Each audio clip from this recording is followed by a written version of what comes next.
राम राम दोस्तों, जय बाबा नीम करोली महाराज जी की। आशा है कि आपके ऊपर भी बाबा नीम करोली जी की बहुत ही कृपा होगी, आपके घर परिवार पे भी सब कुशल मंगल होंगे, यही मैं प्रार्थना करता हूँ बाबा जी से और सभी देवी देवताओं से।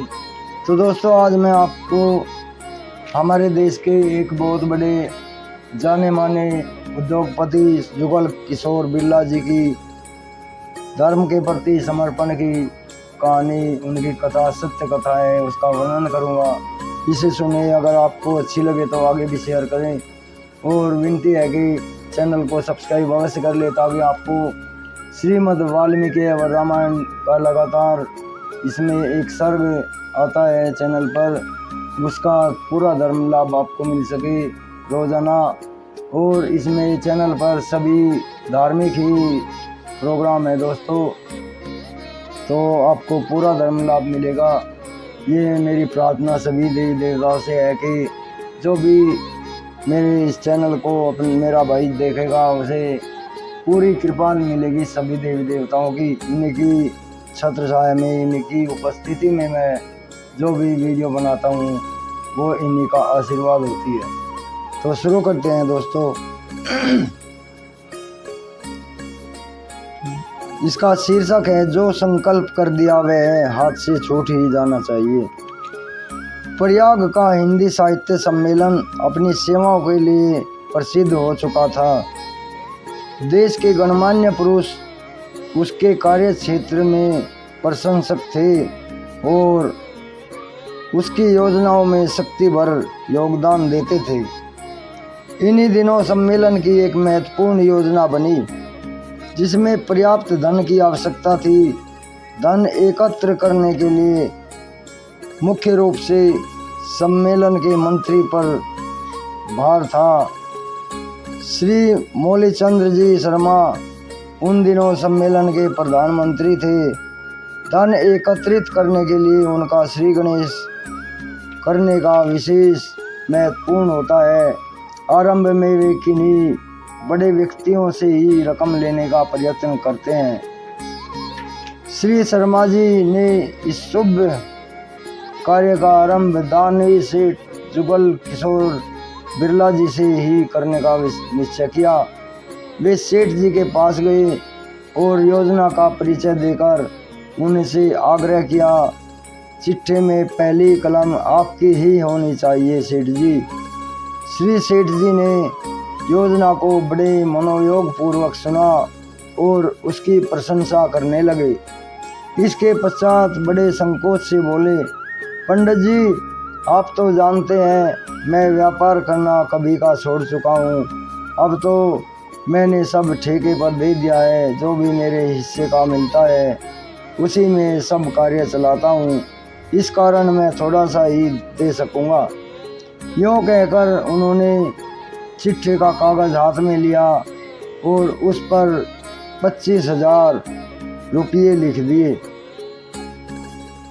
उस समय पर ये 25,000 की रकम बहुत बड़ी हुआ करती थी। सन 70-80 के बीच की बात है। तो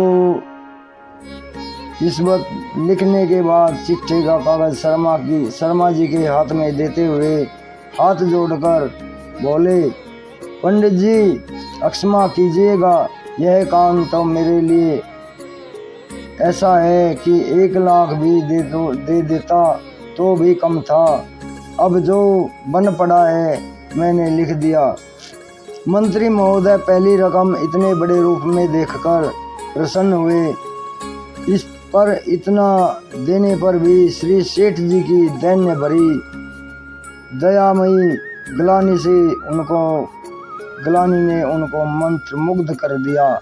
ऐसा उदाहरण उनके लिए जीवन में यह पहला था कि आदमी इतनी बड़ी रकम देने के बाद भी हाथ जोड़कर अपने आप को एक छोटा प्रस्तुत करता है, छोटा अपने आप को दिखाने की कोशिश करता है कि पंडित जी, मुझसे इतना ही बना है और अगर मेरा ज़्यादा काम होता तो मैं ज़्यादा भी दे देता।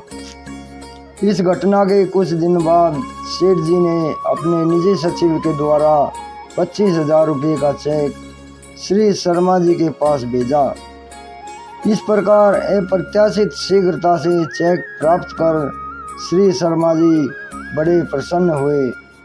वे इसके लिए कृतज्ञता और एहसान व्यक्त करने के लिए श्री सेठ जी के पास पहुँचे।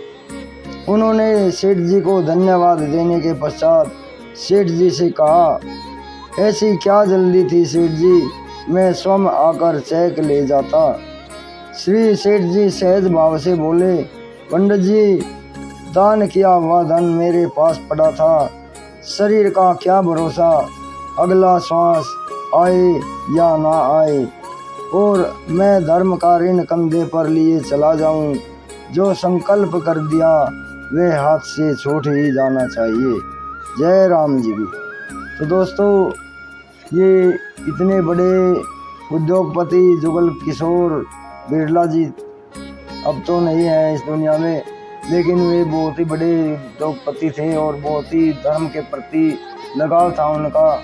उन्होंने दिल्ली में भी श्री बिरला मंदिर बनवाया है, बहुत बड़ा मंदिर है, बहुत ही सुंदर। तो दोस्तों, ऐसी ही सहानुभूति, ऐसी ही विनम्रता होनी चाहिए। आदमी चाहे किसी भी मुकाम पर पहुंच जाए, लेकिन उसे अपनी अहमियत, अपनी जो ज़मीनी हकीकत पर ही रहना चाहिए। ये सच्चाई है। अगर हम अपनी ज़मीनी हकीकत पर ही रहेंगे तो भगवान हमारे साथ सदैव हमारा साथ देते हैं। और अभी आगे लेता हूँ दोस्तों, आगे फिर कोई नई प्रेरणादायक कथा, कोई प्रेरणादायक घटना आपको सुनाऊंगा। बाबा नीम करौली जी की और कोई लीला सुनाऊंगा। तो राम राम, जय हनुमान जी की, जय बाबा नीम करौली महाराज।